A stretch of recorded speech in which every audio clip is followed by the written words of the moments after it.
Mwenyezi Mungu asema wao wenyewe wanajidhulumu wenyewe, wao wenyewe wanajidhulumu. Wama dhalamnahum, wala sisi hatukuwadhulumu wao, walakin kanu anfusahum yadhlimun. Mwenyezi Mungu kila mahali kwenye Qur'ani utaona anasema sisi hatukuwadhulumu, lakini wao wenyewe wamejidhulumu nafsi zao. Bali kuna watu ambao kwamba wao wanaitwa wenye kujidhulumu nafsi zao. Thumma awrathna alkitaba alladhina istafaina min ibadina faminhum zalimun linafsihi wa minhum muqtasidun wa minhum sabiqun bil khairati biidhni rabbi. Kuna yule ambaye kwamba ni dhalimun linafsihi, anajidhulumu yeye mwenyewe. Hii nafsi ya binadamu ina mambo. Ukijua namna ya kufuata maamrisho ya Mwenyezi Mungu kwenye nafsi yako, basi utafaulu kufaulu kukubwa sana. Na usipojua hii nafsi yako, utakuwa wewe wajidhulumu na wewe mwenyewe wajiletea maangamivu kwa mikono yako mwenyewe. Nafsi ya binadamu Mwenyezi Mungu Subhanahu wa Ta'ala ameiwekea mambo ambayo kwamba ni ya ajabu. Ameiwekea namna ambayo kwamba kila mmoja anaweza akaielewa na akajua namna ya kuiendesha. Lakini mtu asipojua, basi ile nafsi ndio yamuendesha yeye, na ile nafsi ikikuendesha wewe, hapo sasa ndio inajidhulumu yenyewe. Angalia kwenye Qur'ani, Mwenyezi Mungu atuambia hii nafsi iko aina nyingi. Ziko nafsi aina nyingi, hazifanani zote. Ya chini kabisa na mbaya zaidi ni an-nafsul ammaratu bisui. Kama kwenye suratu Yusuf ukisoma utaona wama ubari'u nafsi inna nafsa la ammaratun bisu. Hii ni nafsi ambayo kwamba haijafuata mwongozo wa Mwenyezi Mungu, ni nafsi ambayo kwamba haijapata tazkia, ni nafsi ambayo kwamba ndio yenye kujidhulumu. An-nafsul ammara inaamrisha sana maovu, inakupeleka sana kwenye mabaya. Nasema mimi sijitakasi nafsi yangu, kwa sababu nafsi ni yenye kuamrisha sana maovu. Hii nafsi ndio yenye shahawati, yenye matamanio. Nafsi ndio yenye shahawati, matamanio, lakini kwa ujinga wake yataka matamanio ya haraka ya mbele ya macho, yasahau matamanio ama starehe za milele na za mbele. Ndio pale katika starehe za peponi tukaekewa zile ambazo kwamba walakum fiha ma tashtahi anfusukum walakum fiha ma tad'un. Peponi mutapata ya matamanio ya nafsi zenu, lakini bei yake, thamani yake ni uache matamanio ya nafsi yako duniani. Wacha matamanio ya nafsi yako hapa, upate matamanio ya nafsi yako kule. Fuata matamanio ya nafsi yako hapa, upate adhabu kule. Sasa wewe mwenyewe utachagua. Walakum fiha ma tashtahi anfusukum. Peponi utapata unachota amani. Hakuna haramu, hakuna haifai, hakuna hiki achana nayo. Hiyo ilikuwa duniani. Sasa angalia, Mwenyezi Mungu ametuwekea muda mfupi, muda mdogo wenye kupita haraka, kisha akatuwekea mtihani. Wacha matamanio ya nafsi yako kwa huu muda mfupi, uende upate matamanio ya nafsi yako milele. Ndio utaona katika mifano hadithi Mtume asema man shariba alkhamra fi dunya hurimaha fil janna, au kama qala sallallahu alaihi wasallam.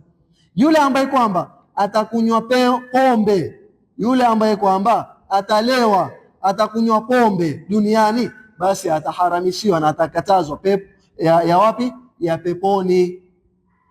Hatopewa ulevi wa peponi, pombe ya huko.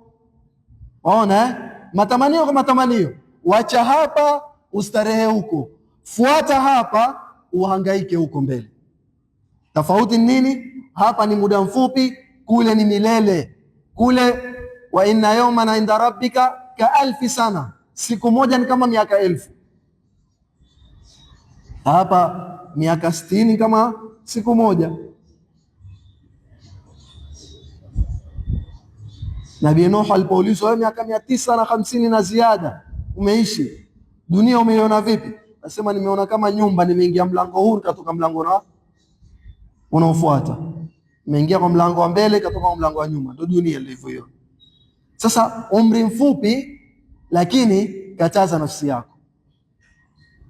Wa amma man khafa maqama rabbih wa naha nafsa anil hawa. Hatua mbili tu, step ya kwanza, step ya pili, ya tatu wapi? Fa innal jannata hiya almawa. Ogopa kusimama mbele ya Mwenyezi Mungu kisha ukataze matamanio ya nafsi yako, wewe pepo ni yako wewe.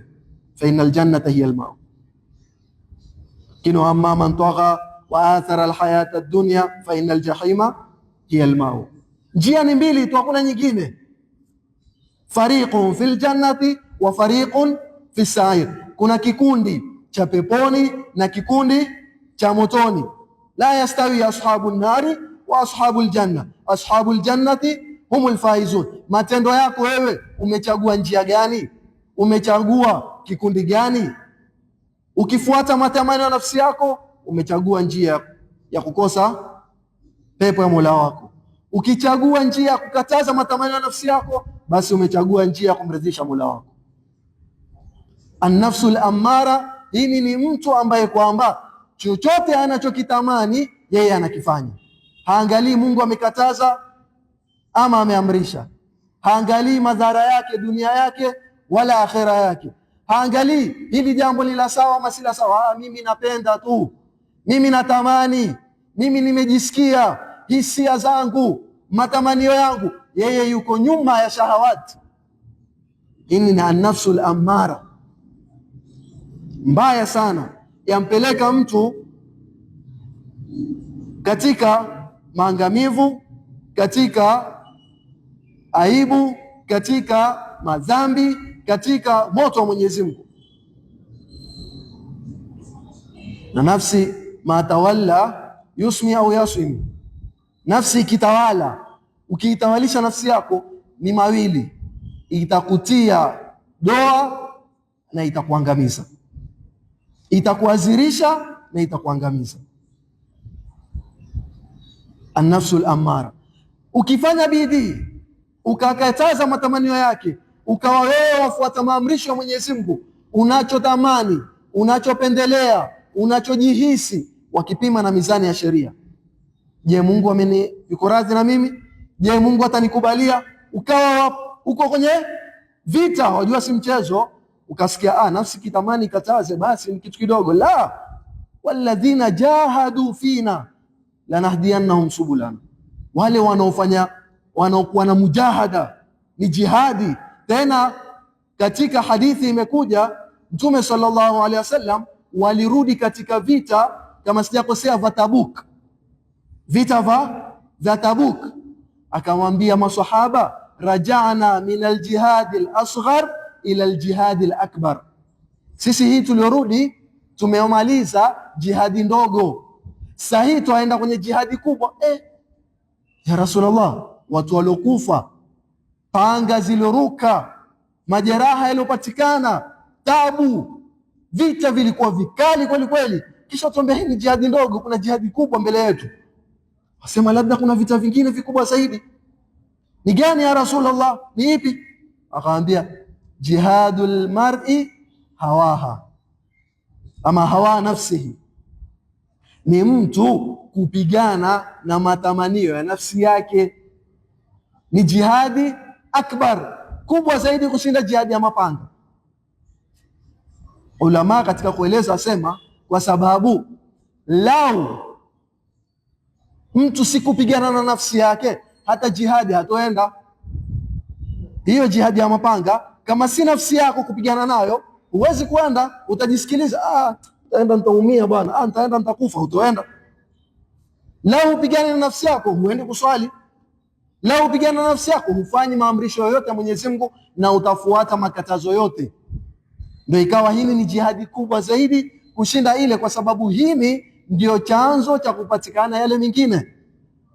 Kwa hivyo usisikie mtu akapigana na nafsi yake ambaye ni amara, ikapanda sasa daraja ikawa ni an-nafsu al-lawama.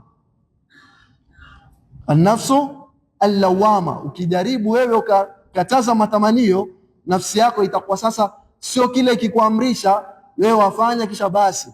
Unajua kuna mtu yafanya madhambi na yafanya makosa na hajali na haoni kama ni madhambi wala haoni kama ni makosa wala hajilaumu. Hiyo daraja mbaya sana. Lakini sasa akajaribu yapigana na nafsi yake, la uqsimu bin nafsi al-lawama, la uqsimu bi yawm al-qiyama wala uqsimu bin nafsi al-lawama. Mara nyingine yamshinda, yafanya mambo yale yakatazwa na Mwenyezi Mungu kwa kufuata matamanio yake, kisha akimaliza anajilaumu. Anailaumu, kwa nini mimi nikamkosea Mola wangu? Kwa nini mimi nikafanya jambo lile? Mimi ni mja gani mbele ya Mola wangu? Mimi ni mtu aina gani mbele ya Mwenyezi Mungu? Je, nitasamehewa? Je, haya madhambi nikifa ndani yake? Je, mauti yakinijia nikiwa kwenye haya madhambi, mimi nitakuwa hali gani? Mimi nina hakika ni wa peponi ama ni wa motoni? Mimi yani yajilaumu yale majuto ambayo kwamba yasikia uchungu, atamani lao ajirudishe nyuma asifanye yale madhambi. Hapo Mtume akwambia wewe anadamu tauba, wewe tayari hivyo kujutia na kusikia uchungu, wewe ushasamehewa, ushaleta tauba wewe, kwa sababu hukuyafurahia yale madhambi, wala hukujipongeza, wala hukujisifu, wala hukujitangaza kwa yale madhambi. Umefanya kisha mimi nafanya nini? Kwa nini? Mungu wangu amenikasirikia ama atanisamehe? Je, nikifa katika hali hii mimi nitaenda wapi? Kwa nini si kuweza kujikataza? Kwani jambo yani ukawa wajisuta wewe mwenyewe. Na waambiwa man lam yakun min nafsihi wa'idh lam tanfa'uhu almawa'idh, yule ambaye hajipi mawaidha mwenyewe basi hata mawaidha akitolewa pia hayamnufaishi. Mtu huyu ndo anayenufaika na mawaidha. Yeye mwenyewe ajipa mawaidha, basi na yale mawaidha pia huwa yamsaidia, yani kama yamuunga mkono yale mawaidha yake. Kwa hivyo ananufaika nayo. Hapa sasa unakuwa ni an-nafsu al-lawama, wajilaumu, wateleza, wafanya kisha wajilaumu, wateleza. Mwenyezi Mungu kama alivyosema, walladhina jahadu fina lanahdiyannahum subulana, wale watafanya mujahada, watafanya bidii katika taa ya Mwenyezi Mungu, kufanya maamrisho ya Mwenyezi Mungu na kuacha makatazo ya Mwenyezi Mungu. Mungu asema sisi pia tutawaongoza, tutawapa aina fulani ya uongofu, ya hidayah. Ni gani? Ni hapo baada ya nafsi yako kutoka kwenye al-lawama iende kwenye an-nafsul mulhama. Mungu atakuwa yukupa ilham, faalhamaha fujuraha wa taqwaha. Katika suratu Shams tumeona nafsi ya kwanza ni al-amara kama ilivyotajwa kwenye suratu Yusuf. Ukipanda na ukafanya bidii na ukaikataza na ukapigana nayo, maana ni jihadi kama Mtume alivyosema. Uko kwenye jihadi ya kuendelea wewe, ipande sasa iwe kwenye ile nafsi iliyotajwa kwenye suratul Qiyama, nafsul lawama. Ukapigana nayo sasa upande kwenye hii an-nafsul mulhama ambayo imetajwa kwenye suratu Shams, faalhamaha fujuraha wa taqwaha. Itakuwa wewe kabla ya kufanya jambo, Mungu yukuletea ilham fulani, yukuletea fikra fulani kwenye moyo wako. Hapa sasa waenda kwenye yale makosa uliyofanya wewe, hapa waenda kuvama kwenye madhambi, wewe hapa waenda kukosea tena, wewe yale uliojutia nyuma waenda kuyafanya tena. Ilham, ucha Mungu zaidi, wema zaidi, nini hafanya hivi. Basi inakuwa nafsi yako ni almulhama, yapata ilham kutoka kwa Mwenyezi Mungu Subhanahu wa Ta'ala. Wewe ukaendelea ukabaki kwenye msimamo huo na ukataka radhi za Mwenyezi Mungu na msaada wake, unafika kwenye ya ayyatuha nafsul mutmainna, suratul Mutaffifin mwisho, irji'i ila rabbiki radiyatan mardiya fadkhuli fi ibadi wadkhuli jannati. Nafsi yako inakuwa ni mutmainna ala ta'ati llah, imetulia, ina raha, yapata starehe kwenye ibada za Mwenyezi Mungu.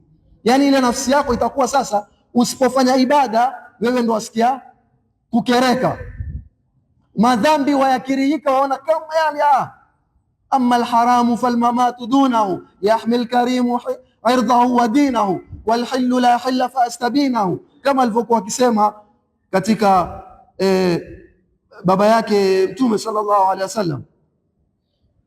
Mtu alimtaka kwa njia haramu, ambia kuzini heri nife mimi kuliko kufanya haramu. Amma alharamu falmamatu dunahu, inakuwa ni mutmainna, inatulia kwenye ibada ya Mwenyezi Mungu na kwenye taa yake, na kila mmoja aweza kufanya mujahada ya nafsi yake, kila mmoja aweza kuikataza nafsi yake, lakini ni sisi wenyewe kujikubali ama kukata tamaa. Sasa bana nimeshindwa, sasa bana naona nimeangukia tu.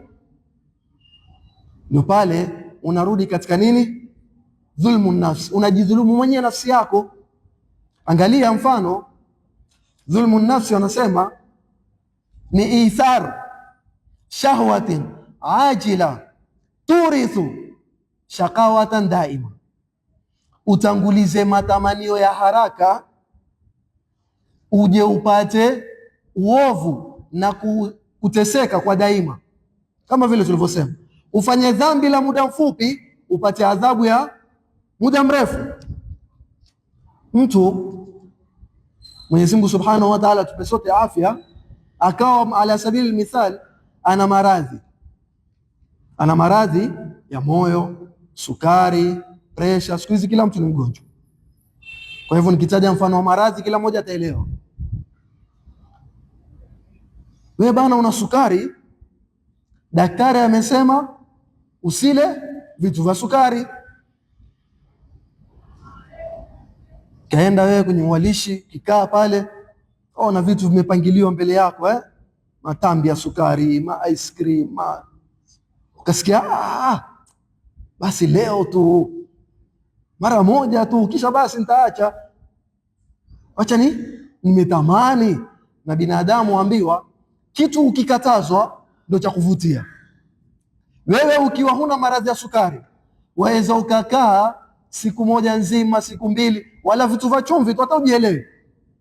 Sukari labda kibahati upitie uno chai, lakini hebu uanze sasa hivi uambiwe na daktari usilete na vitu vya sukari. Kama ni kitu kadhaa cha sukari, nini umekatazwa sasa? Aende yule mtu mwenye maradhi ya sukari afanye nini? Ale vile vitu vya sukari. Leo tu na kesho nao pia leo tu, na kesho kutwa leo tu, kila siku ikawa yafanya nini? Yuala sukari, hafuati tena maelekezo aliyoambiwa. Mwisho aje kuambiwa bana, una kidonda wewe, ama maradhi yako yamefika hali ya juu sana ya sukari. Je, yule mtu ataweza kumlaumu nani? Atamlaumu aliyepika? Yule aliyepika vitu vya sukari ataweza kumlaumu? Atamlaumu aliyeandaa, aliyeka kwenye meza? Atamlaumu nani? Si atajilaumu mwenyewe? Najuta bana, heri ningekuwa sikula zile vitu vya sukari, heri ningejikataza. Angalia sasa imefika hali gani? Na mfano hunu ndio mfano wa madhambi. Umekatazwa na Mwenyezi Mungu Subhanahu wa Ta'ala, nafsi yako ya kuvutia, nafsi yako ya kutamanisha, nafsi yako ya kupambia. Basi leo tu utaleta istighfar, utaleta tauba, utasamehewa. Fanya, mwisho waingia kwenye maangamivu ya Mwenyezi Mungu Subhanahu wa Ta'ala, na utakuwa wama dhalamahumullah, Mwenyezi Mungu hakuwadhulumu, walakin kanu anfusahum yadhlimun. Umejidhulumu mwenyewe kwa sababu umechagua mwenyewe hiyo njia. Kwa hivyo sisi binadamu tunapofanya madhambi huwa tunajidhulumu wenyewe. Katika miezi yote 12 Mwenyezi Mungu ametuambia fala tadhlimu fihinna anfusakum. Ulama wengine nasema fala tadhlimu fihinna anfusakum katika miezi mitukufu, mfano kama huu Rajab ambao tuko ndani. Kisha wakagawanya, hii ni dhulma. Mtu kudhulumu inagawanyika mara ngapi? Wengine wakasema dhulmul mar'i li rabbih Kuna mtu kumdhulumu Mola wake. Yeye binadamu atamdhulumu vipi aliyeumba? Katika wasia wa Luqman alipomuhusia mtoto wake, amwambia nini? Ya bunayya la tushrik billahi inna shirka la dhulmun adhim. Ewe mtoto wangu, usimshirikishe Mwenyezi Mungu, hakika kumshirikisha Mwenyezi Mungu ni dhulma kubwa sana. Yani katika dhulma zote hakuna dhulma zaidi ya al-ishraku billah. Wewe ukaenda ukaabudu Mungu mwingine ambaye wadhania ni Mungu ambaye si Allah subhanahu wa ta'ala. Wewe ukadhania ya kuwa mwingine ana uwezo kama uwezo wa Mungu subhanahu wa ta'ala. Wewe ukaenda kumfuata mtu ama aina yoyote ya kiumbe, awe ni jini, awe ni shetani, awe ni kichochote, mizimu itakayokuwa, ukidhania kuwa anaweza kufanya jambo bila ya idhini ya Mwenyezi Mungu. Hiyo ni shirki kubwa sana, na hiyo ni dhulma kubwa sana. Dhulmul mar'i li rabbi inna shirka la dhulmun adhim. Na leo watu hawajali kudhulumiana, hasa upande huu. Mtu la kwanza la pili nitakuendea kinyumbani bwana. Mtu la kwanza la pili ni na fulani na fulani atakuroga. Mtu la kwanza la pili nitakuwekea chungu, nitakufanyia hivi. Watu hawajali. Hujui wewe, innahu man yushrik billahi faqad habita amaluhu. Ile mujarrad ukifanya shirki, matendo yako mema yote yashapomoka, wewe haisabii tena. Umeswali bure, umetoa sadaka bure, umesoma Qur'ani bure, huna thawabu hata moja. Umefanya shirki mara moja. Je, ikiwa ni tabia yako? Je, ikiwa ni kawaida yako? Hutoki kwenye mabanda na magofu na manini na vichochoro vya waganga na wachawi, huna amali njema ambayo kwamba isabiwa. Aina ya kwanza hii. Aina ya pili wakasema dhulmul mar'i li ghairihi, mtu kumdhulumu mwenzake. Mwenyezi Mungu mwenyewe asema inni haramtu dhulma ala nafsi waja'altuhu bainakum muharrama fala tadhalamu. Nyinyi kwa nyinyi kudhulumiana. Wewe ukampokonya mali mwenzako, wewe ukamvunjia heshima mwenzako, wewe ukamtukana mwenzako, wewe ukafanya lolote ambalo kwamba sio mahali pake. Asema adh-dhulmu wa shay'i fi ghairi mahalli, ukampa asiyestahiki, ukampokonya asiyestahiki, ukachukua ambacho si chako. Hii yote ni dhulma. Na Mwenyezi Mungu Subhanahu wa Ta'ala asema mimi mwenyewe nimewaumba na mimi nimejiharamishia dhulma, na nyinyi kwenu ni haramu dhulma. Dhulmul mar'i li ghairihi, na dhulma ni giza siku ya Kiyama. Dhulma itakuja siku ya Kiyama, itakufilisisha matendo yako uliyoyafanya. Almuflis, tumetaja mfano huu mara nyingi. Ni nani aliyefilisika? Sema atakuja siku ya Kiyama na swala na zaka na saumu na hija, lakini shatama hadha, amemtukana huyu, kadhafa hadha, amemsingizia yule, amemsengenya yule, amekula mali ya huyu, amemwaga damu ya yule. Zitachukuliwa thawabu zake yule aliyedhulumu, apewe wale aliowadhulumu. Mpaka yule aliyedhulumiwa atasema natamani leo ningedhulumiwa zaidi duniani, kama raha ni hini. Amechukua kitu kidogo cha dunia, aja kunipa thawabu zake alizozichuma. Kama hana thawabu, madhambi ya yule aliyedhulumiwa atapewa yule aliyedhulumu. Dhulmul mar'i li ghairi, kisha fayuqdhafu fi nnari, arushwe kwenye moto wa jahannam. Aina ya pili. Aina ya tatu ni dhulmul mar'i li nafsihi, hii ambayo tuizungumzia. Mtu yeye mwenyewe kujidhulumu. Wewe asikie uchungu ukidhulumiwa, wewe asikie vibaya ukidhulumiwa, lakini huenda ikawa wewe mwenyewe pia wajidhulumu kabla hujadhulumiwa. Wewe mwenyewe wadhulumu watoto wako kabla hawajadhulumiwa na mwingine. Wewe wadhulumu wazazi wako kabla hawajadhulumiwa. Ukiwa wewe utafanya mambo yaliyokatazwa na Mwenyezi Mungu, utaacha maamrisho yaliyoamrishwa na Mwenyezi Mungu, utakosa kuwapatia watoto wako dini ya Mwenyezi Mungu na kuwaweka kwenye mstari wa sawa, basi wewe umejidhulumu wewe na umedhulumu watoto wako kabla hujadhulumiwa na mwingine wakati. Dhulmul mar'i li nafsihi. Na hili tukiangalia kwa vizuri utaiona ndio dhulma zote zarudi hapa.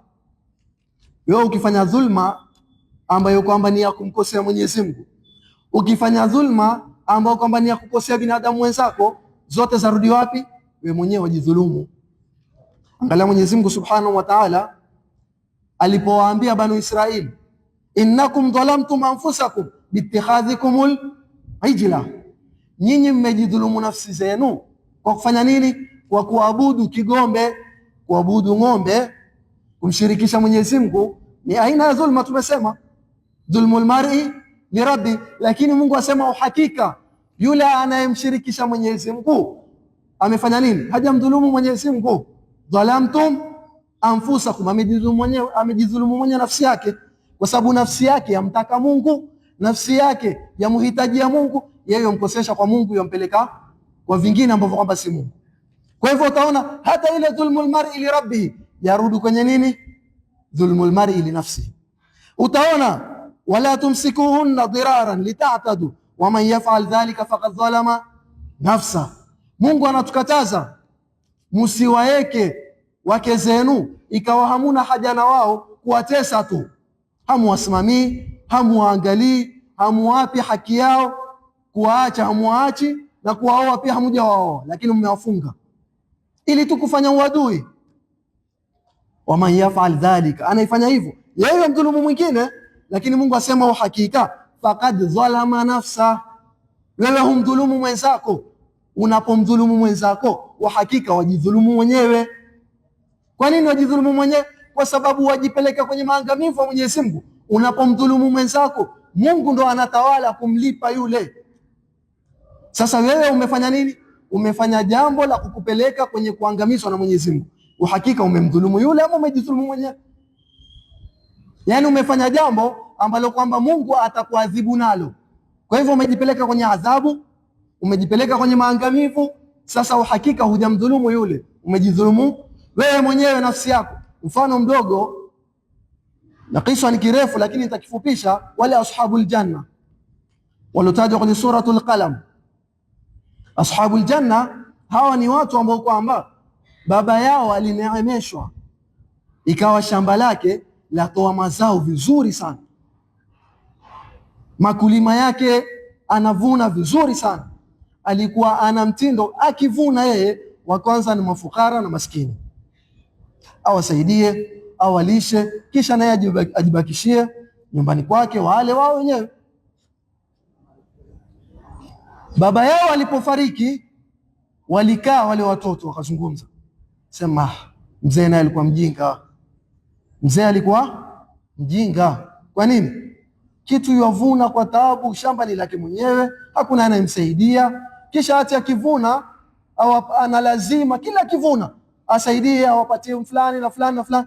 Sisi bwana, kuanzia sasa amekufa yeye na mambo yake amekufa, tutaki tena mambo hayo, sisi ni waerevu zaidi.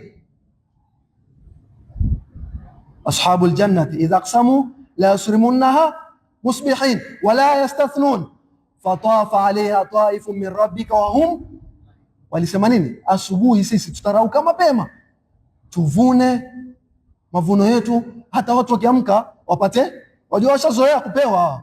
Sasa wakiamka wakiona tayari shamba letu lile la kusaidiwa, watakuwa na matarajio. Waacha wakipambaukiwa wao waone nini? Hakuna kitu shambani. Kwa hivyo turauke mapema sisi, tutoe mavuno yetu haya. La yusrimunha musbihin, asubuhi, wala yastathnun, hata inshallah pia hawakusema. Fatafa alaiha taifun min rabbika, Mungu aliwafanya nini? Aliwapelekea moto, aliwapelekea adhabu. Wakiamka waliona shamba halina kitu, limechomeka chomeka lote. Walirudi wakakaa tena wakasema, qalu subhana rabbina inna kunna dhalimin, sisi tumejidhulumu nafsi zetu. Sisi twaona labda tusipowapatia wale itakuwa nini? Ni kama tumewadhulumu, lakini kwa hakika tumejidhulumu nafsi zetu. Kivipi? Kwa kujinyima baraka za Mwenyezi Mungu katika kule kutoa, katika kule kusaidia. Wao waona ni ujanja wao na ardhi yao na mbegu zao ndo zenye kufanya nini? Zenye kufanya wapate mazao mengi. Kumbe siri iko kwenye nini? Kule kutoa na kusaidia ndo Mungu alikuwa akiwabarikia. walipokata na Mungu akawakatia baraka zake. Sasa wamejidhulumu nafsi zao kwa kuvunja ama kwa kukata neema ya baraka za Mwenyezi Mungu kwenye kule kutoa kwao. Qali subhana rabbina inna kunna dhalimin, wamejidhulumu nafsi zao, dhalimi anfusihim, wamejidhulumu nafsi zao. Sasa mara nyingine utaona kama mtu yuwadhulumu wengine, lakini maskini kumbe ajidhulumu mwenyewe, ajiweka kwenye mahali ambapo kwamba atapata maangamivu wa Mwenyezi Mungu Subhanahu wa Ta'ala. Kimalizia, sawa, binadamu wengi sisi twajidhulumu nafsi zetu kila kukicha. Kila mtu lazima atajidhulumu nafsi yake. Ukikhalifu amri ya Mwenyezi Mungu Subhanahu wa Ta'ala, umejidhulumu nafsi yako. Ukifuata matamanio yako, ukavunja makatazo ya Mwenyezi Mungu, umefanya nini? Umejidhulumu nafsi yako. Ufanye nini baada ya kujidhulumu nafsi yako? Ziko namna mbili, utaangalia wewe mwenyewe utafuata gani.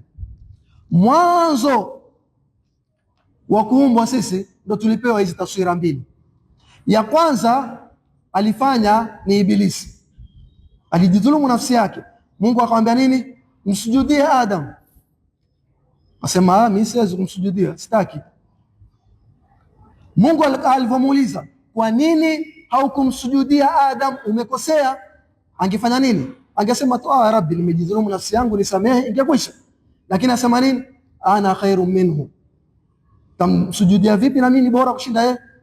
Khalaqtani min narin wa khalaqtahu, mimi nimeumbwa na moto, yeye ameumbwa na udongo. Nani anakuambia moto ni bora kushinda udongo?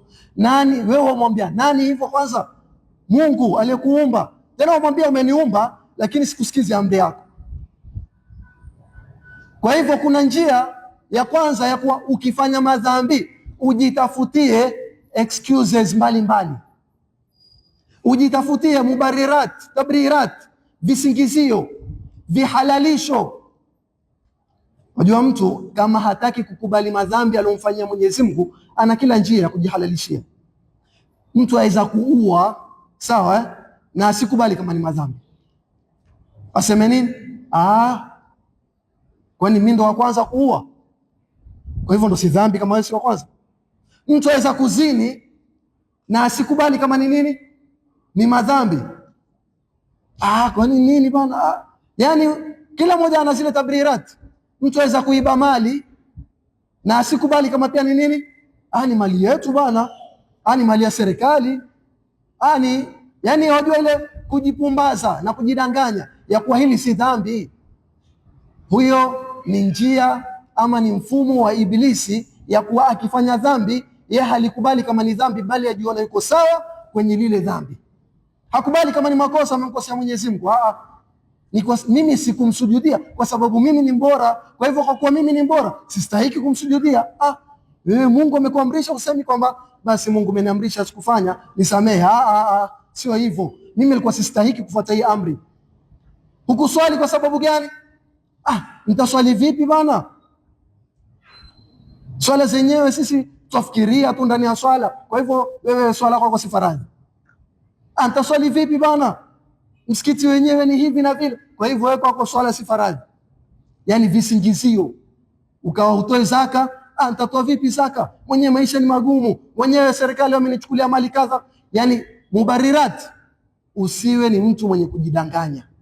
Ukifanya madhambi ukamkosea Mola wako, kubali tu moja kwa moja, ya Rabbi, nimekosea. Na hii ni njia ya pili ambayo tumeonyeshwa. Wakati mmoja Nabii Adam alipokosea, Nabii Adam alipokosea hakuleta mastori mingi, hakuleta tawilati nyingi, hakutafuta namna vipi atajitoa kwamba hakukosea. Adam, nimekukataza kula hili tunda, mbona umekula? Rabbana dhalamna anfusana wa illam taghfir lana wa tarhamna lanakunanna. Kweli ya Rabbi, nimekubali, nimekosea. Angetaka naye angefuata mfumo wa Ibilisi, akasema nini? Lakini aliniapia huyu Ibilisi, akaniambia wallahi hujakatazwa kula hii, kwa hivyo kosa si langu, kosa lake yeye. Sangesema hivi kujiondolea ile lawama, angeweza. Lakini nimekula tu mara moja, wewe unaniambia sile mti wote. Yani wahakadha, sisi binadamu tunapenda kujidanganya, na mifano ni mingi. Yani mtu aweza kula miraa, aweza kula mgoka, lakini mtu aweza kula riba, lakini mtu aweza kuiba, lakini wajidanganya. Na mpaka pale unapotoa maelezo mingi kujipumbaza yale madhambi yako, ni dalili ya kuwa wewe tayari wa feel guilty, wahisi kwamba hili ni kosa, lakini wacha nijipumbaze kidogo, ile uchungu wa guiltiness upungue. Lao ungekuwa wajua si dhambi, hata usingetaka kujieleza maelezo marefu. Wewe nyamaza tu, si sawa ulivyofanya, wewe nyamaza. Lakini mbona wajieleza sana? Ni dalili ya kuwa nafsi yako ya kusuta ya kuwa hili ulofanya ni dhambi. Kwa hivyo njia ni mbili. Wataka kufuata njia ya Ibilisi, jihalalishie madhambi unayofanya, jidhulumu nafsi yako. Wataka kufuata njia ya sawa ya Adam, ambayo kwamba Mwenyezi Mungu asema ukifuata hiyo kama wengine na wengine, qala rabbi inni dhalamtu nafsi, nimekubali ya Rabbi, nimedhulumu nafsi yangu, faghfir li, basi nisamehe. Faghafara lahu, utasamehewa. Innahu huwal ghafurur arrahim, Mungu ni mwingi wa kusamehe, ni mwingi wa kuhurumia. Tukithirisheni kuomba msamaha kwa Mwenyezi Mungu. La ilaha illa anta subhanaka inni kuntu minadh dhalimin, rabbi ighfirli, rabbana dhalamna anfusana. Na haswa zaidi ndani ya mwezi huu wa Rajab unaitwa ni shahrul istighfar. Omba msamaha kwa zile dhulma ulizojifanyia nafsi yako, kithirisha kufanya khairi mwezi huu mtukufu, thawabu zake ni nyingi. Omba msamaha kwa Mwenyezi Mungu Subhanahu wa Ta'ala katika usiku wa manane, hata kama hutoamka kutawadha na kuswali, umeshtuka ni usiku, patiliza ile fursa, sema astaghfirullah, astaghfirullah, astaghfirullah, rudi kulala, kisha uamke fajr. Lakini umepata wakati ambao kwamba akhirul layl, ile thuluthia tatu ya mwisho wa usiku, Mwenyezi Mungu husema nani ataka kusamehewa, nani ana haja yake nimpatie, nani ana tauba nimghufirie. Yule mmoja aliamka wakati huo usiku wa manane, akasema ana, kisha amerudi amelala, basi ana mara 3. Baadaye walimsikia kumwambia mke wake, watoto wake, umeamka ukasema ana tu mara 3 ukarudi kala nini? Asema anakumbuka ile hadithi Mtume asema Mungu usiku huu wa manane asema nini? Hal min mustaghfirin faghfir lahu, kuna anataka msamaha nimsamehe, kunaye mwenye haja nimkidhie, kunaye mwenye kuleta tauba nimpe tauba. Basi mimi nikamjibu Mungu mara 3, ana mimi nataka basi. Kwa hivyo tuangalie zile nafasi tuzipatilize za kumwomba Mwenyezi Mungu Subhanahu wa Ta'ala msamaha, na tukubali zile dhulma ambazo kwamba tunajifanyia nafsi zetu. Mwenyezi Mungu atatusamehe na Mwenyezi Mungu atatufutia. Tumwomba Mwenyezi Mungu Subhanahu wa Ta'ala atupe nafsi zetu ucha Mungu, atujalie ni watu ambao kwamba sio wenye kuingia kwenye dhulma, na tukiingia kwenye dhulma tuwe ni wepesi kurudi kwake, na atusamehe tunaporudi kwake, atughufirie kwa baraka ya mwezi mtukufu kama huu wa Rajab. Tusitoke kwenye mwezi wa Rajab isipokuwa tumekuwa wasafi kutokana na madhambi yetu. Turudi nyuma katika yale mabaya, tuache yale maovu, tushikamane na mema, tukijitayarisha na miezi inayokuja mitukufu miwili, Shaaban na Ramadhan, ili tupate fadhila zake na tupate ubora wake. Ajalie wenye kusikia mema na kufuata, na wenye kusikia mabaya na kuepuka. Sallallahu ala sayyidina Muhammad wa ala alihi wasallam. Alhamdulillah rabbil alamin. Hii ni An-Nisaa TV.